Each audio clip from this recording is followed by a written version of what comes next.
말씀을 드리도록 하겠습니다. 자, 여러분 보시면서요. 구독과 좋아요, 알림 꼭 부탁드리도록 하겠습니다. 저희는 이제 첫 번째 이슈로 한번 넘어가 보겠습니다. 자, 지금 보니까 일단 어제 이재명 대표가 중도 보수 하니까 지금 민주당이 이제 김대중 대통령까지 다 이제 소환을 했습니다. 그러니까 자기들이 지금 중도 보수 자기들 좀 이상하잖아요. 갑자기 중도 보수 하니까.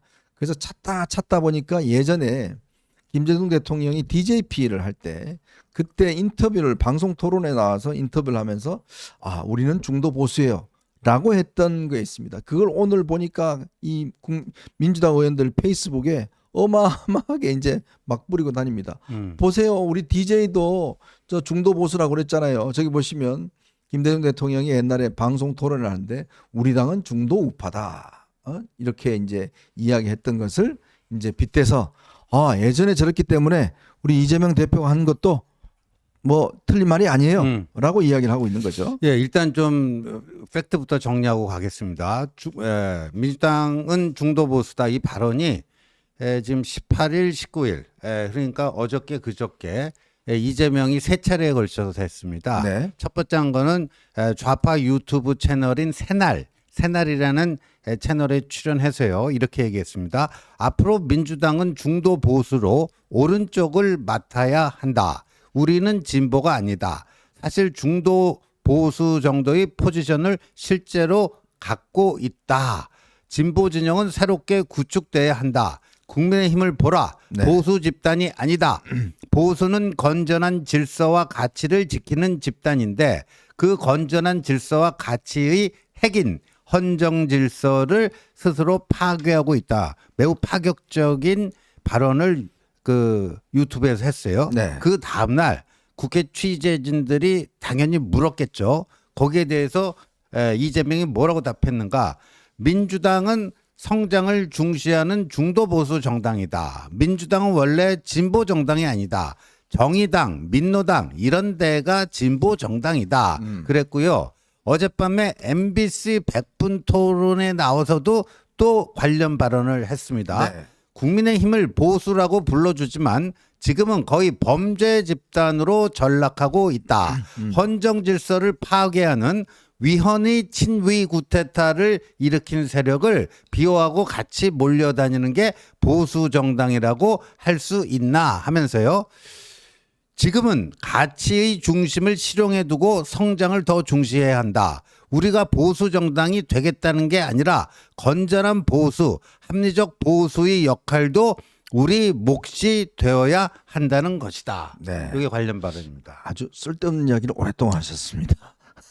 이거 근데 잘 들어봐야 돼. 한마디로 진짜 정말 말이 안 되는 이야기지만 그래도 이게요.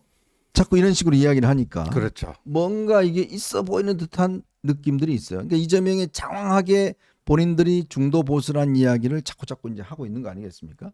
근데 결국 이게 그러다 보니까 예전에 이제 이런 했던 DJ 이야기 이런 걸 다 끌어다가 결국 또 이제 본인들은 중도 보수다라고 지금 하고 있는데 당내에서는 꽤 반발이 있긴 있지만 지금 주류 세력들은 그냥 밀고 나갈 작정인 것 같아요. 아버지 이재명 대표가 말하는데 누가 토를 다느냐 아마 이런 식으로 해서 당내 반발을 억누르고 가겠죠. 네. 김성준 정책위 의장이나 이렇게 민주당 내에서 소위 좀 왼쪽에 있다고 하는 분들이 반발을 하겠지만은 큰 영향을 미치지 못할 거라고 봅니다. 그렇죠. 그리고 민주당이 이렇게 자신 있게 중도 보수 운운하면서 우클릭을 할 수 있는 배경에는 왼쪽이 비어 있다는 중요한 요소가 있어요. 정의당이 이제 원외 정당이 되면서 지난 대선에서 심상정 후보 같은 역할을 할 만한 진보 정당 후보가 없죠. 그리고 그렇죠. 조국 혁신당의 조국 대표는 지금 이제 저 영어의 몸이 됐잖아요. 네네. 그리고 그밖에 또 비명계 주자들이라고 할 만한 사람들이 당 밖으로 나가서 뭔가 출마하기가 여의치 않은 상황입니다. 특히나 김경수 경남지사가 이제 입당을 했잖아요. 네네. 그러면은 사실상 왼쪽이 비어 있습니다.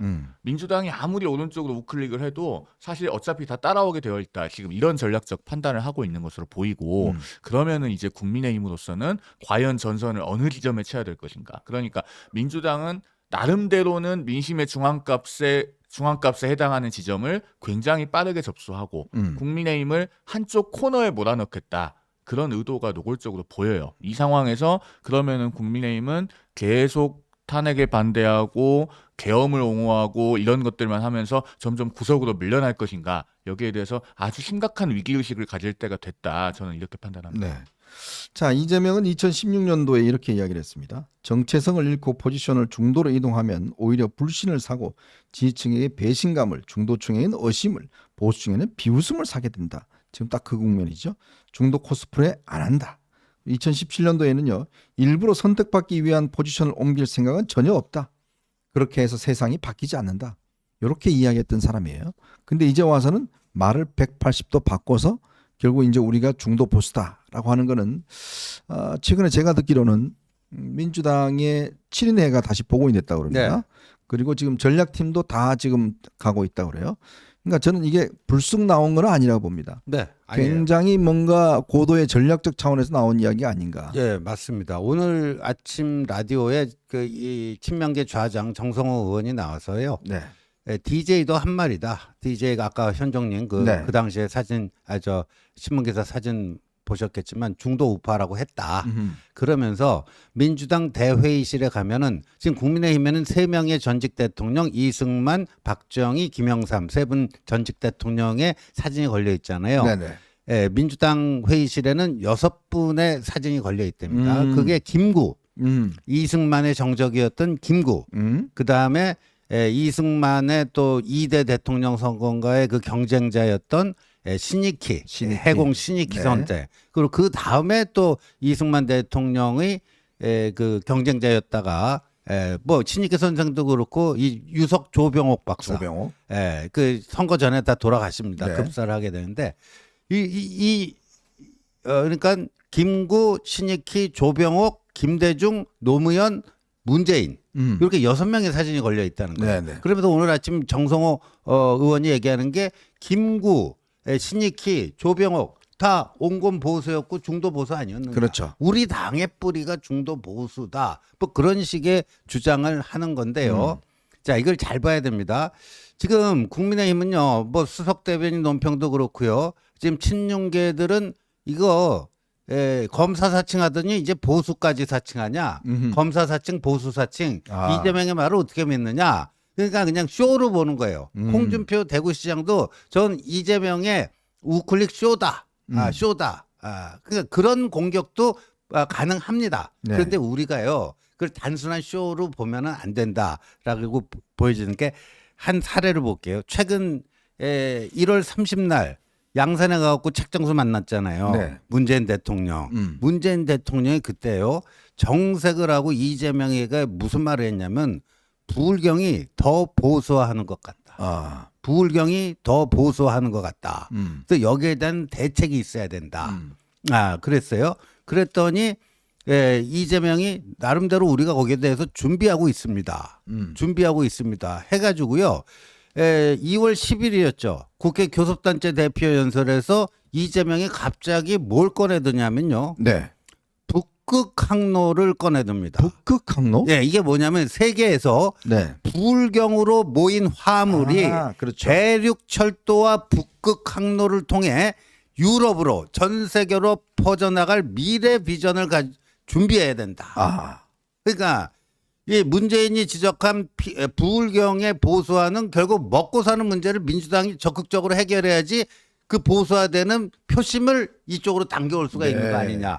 그걸 위한 프로젝트로 부울경은 다 아시다시피 이 항만 항만 도시 아닙니까? 부산, 울산, 마산 뭐 이런데. 그러니까 그 화물이 대륙 철도와 북극 항로를 통해서 전 세계로 뻗어나갈 수 있으면 이 부울경 경제가 얼마나 흥하겠는가. 네. 이제 그런 거 성장 담론을 갖고 나오는 거예요. 그러니까 이게 단순한 쇼라고 치부하면 안 되는 겁니다. 그렇죠. 자, 지금 속보가 하나 들어와서 여러분 좀 알려드리겠습니다. 윤석열 대통령이 지금 10차 변론길에 출석을 했는데요. 출석을 했다가 5분 만에 퇴정을 했다고 합니다. 출석을 했다가 윤석열 대통령이 5분 만에 퇴정했다는 소식이 나오고 있습니다. 이게 오늘 한덕수 국무총리가 첫 이제 지금 증인으로 나와서 신문을 하는 것인데 지금 여기를 또 오늘 또 버퍼링이 걸리나요? 괜찮습니까, 감독님? 네. 그러니까 바로 이제 대통령이 지금 퇴장을 했다는 거예요. 송 변호사 이게 무슨 의미일까요? 글쎄요. 지금 9차 변론기일 때 출석하지 않았던 것은 그날은 증인신문이 없고 네네. 이제 서증 위주로 증거 조사를 하는 날이었기 때문에 그건 대리인들이 의견을 밝히면 되지 굳이 뭐 윤 대통령 본인이 거기 앉아 있을 것까지는 아니다. 네네. 이게 이제 윤 대통령 대리인단의 설명이잖아요. 물론 내심의 의사가 어땠는지는 모르겠지만 표면적인 그 설명에 대해서 일부 수긍할 수 있는 부분이 있긴 합니다. 왜냐하면 이제 증거법적인 부분을 가지고 굉장히 그날 첨예하게 다퉜는데 윤 대통령 본인이 검찰총장 출신으로 법률가잖아요. 네. 그러면 거기에 대해서 예를 들면은 윤 대통령 대리인들이 격하게 항의하거나 이랬을 적에 음흠. 그걸 말리거나 가만히 있거나 어느 쪽으로든 반응을 보여야 돼요. 네네. 그러면은 이제 법정에 피청구인 자격으로 앉아 있는 것이 좀 곤란한 측면도 있었을 겁니다. 전략적으로 유리하지도 않고. 그래서 결국에는 대리인단과 상의 끝에 출석하지 않는 쪽을 택했을 수는 있는데 오늘 퇴정한 것은 조금 다르게 해석될 수 있는 여지가 있죠. 아. 한덕수 국무총리, 홍장원 전 국정원 1차장 그리고 조지호 조지호 경찰청장 모두 다 아주 중요한 증인들입니다. 음. 한덕수 국무총리는 12월 3일 비상계엄 선포 당시 이른바 국무회의라고 하는 회합의 상황에 관해서 네. 아주 정확하게 구체적인 그 진술을 할 수 있는 위치에 있고 그리고 홍장원 전 국정원 1차장은 아마 오늘 상당히 벼르고 나왔을 거예요. 지난번에 라디오에 나와서 그 조태용 국정원장의 증언을 하나하나 다 반박하면서 본인이 헌재에 출석하겠다는 의지를 또 강력하게 보여주지 않았습니까? 그렇죠. 그리고 조지호 경찰청장은 지금 혈액암이라고 하는 중병이 있는 상태이기 때문에 두 번에 걸쳐서 불출석을 했는데 윤 대통령 측에서 강제 구인까지 해달라. 아. 라고 해서 결국에는 채택이 된 증인입니다. 그런데 어제 언론 보도에 의하면은 지금 윤 대통령 측의 입장은 대통령이 지시한 게 아니고 조지호 경찰청장이 다 알아서 한 거다. 아. 지금 그런 입장을 보이고 있는 걸로 언론에 알려지고 있어요. 알아서? 그러면은 조지호 경찰청장이 이걸 본인의 변호인을 통해서 알고 나왔다면은 본인의 증언 태도에 상당히 또 영향을 미칠 가능성이 다분합니다. 네네. 자, 이런 상황에서 본인이 법정에 앉아서 그 증인들이 진술하는 것을 직접 대면하기 어렵다는 쪽으로 해석될 여지가 있어요. 그래서 정확하게 지금 5분 만에 퇴정한 것이 어떤 상황인지는 좀 더 봐야겠지만 그러니까 혹시 뭐 재판부와 절차 진행에 관해서 이견이 있었는지는 모르겠습니다만은 오늘 그 출석하기로 되어 있는 증인들이 이렇다 보니 상당히 공교롭고 다양한 해석을 낳을 수 있는 지점이 분명히 있다. 이렇게 보여집니다. 지난번 9차 때도 왔다가 바로 돌아가 버렸잖아요. 그때는 본인의 할 역할이 없다 이렇게 보고. 근데 그때도 조금 뭐라고 그럴까요? 뭐 이 이야기는 좀 있었어요. 뭐냐면 그때도 변호인들이 굉장히 당황스러워했던 장면들이 있었거든요. 왜냐하면 나올 때는 그 다 글쎄요. 알고 나왔잖아요. 그렇죠. 그러다가 이제 안 그러는데 오늘 또 이렇게 바로 돌아가신 거 보면 뭔가 좀 이게 글쎄요. 심상치는 않는 것 같습니다. 네. 하여튼 좀 더 지켜보겠습니다. 이게 왜 이렇게 갑자기 돌아가셨는지 혹시 속보가 나오면 더 전달해 드리도록 하겠습니다. 아까 가졌던 이야기 계속 좀 이어가겠습니다. 어쨌건 지금 이재명의 저 이 중도화 전략 이게 저는 굉장히 의미가 뭐 의미라기보다는 굉장히 공세적이다, 공격적이다라는 생각이 들어요. 그 이야기는 지금 국민의힘이 좀 더 제가 이야기를 하겠지만 어떠한 방향성과 정체성과 지향성을 지금 갖지 못하면서 장외 세력한테 끌려가고 있는 이런 모습입니다. 자, 그러다 보니 이 끌려가고 있는 상황에서 지금 사실 전통적인 이 보수 지지층들, 특히 중도 보수 지지층들이 갈 곳이 없어졌어요. 네. 어디 정말 어디에 마음을 둘 수 있는 상황이 아닙니다. 요즘 뭐 TV도 안 보시고 뭐 뉴스도 안 보시고 뭐 이런 분들이 꽤 있습니다. 그러니까 그거를 간파한 민주당이 그렇죠. 조금 분치를 하고 저 여기 있어요. 저예요. 이러는 지금 작전이 아닌가 싶어요. 그래서 제가 어저께 그 페이스북에 이거는 이재명의 영토 침공이다 이렇게 썼습니다. 영토 침공이다. 예, 영토 침공. 정치에도요, 영토가 있는 거예요. 보수 정당은 보수라고 하는 영토가 있는 거 아닙니까? 정치 영토죠. 일본어로 나와바리라 그러나요? 나와바리라고 하죠. 네. 예. 그 현장님 뭐 일본어 지식이 좀 있는 거 너무 그렇게 아니, 또 그거밖에 깨알 몰라요. 자랑. 그거밖에 몰라요. 그러니까 정치에도 그런 자기 영역이 있는 거야. 속된 네. 말로 이제 나와바리가 있는 건데. 그러니까 진보 정당은 진보고 뭐 이랬어요. 그런데 이게 지금 최근에 이제 국민의힘의 어떤 이런 국민의힘이 너무너무 오른쪽으로만 가는 거 아니냐. 네. 영어로 따지면 far right로 가는 거예요. 예.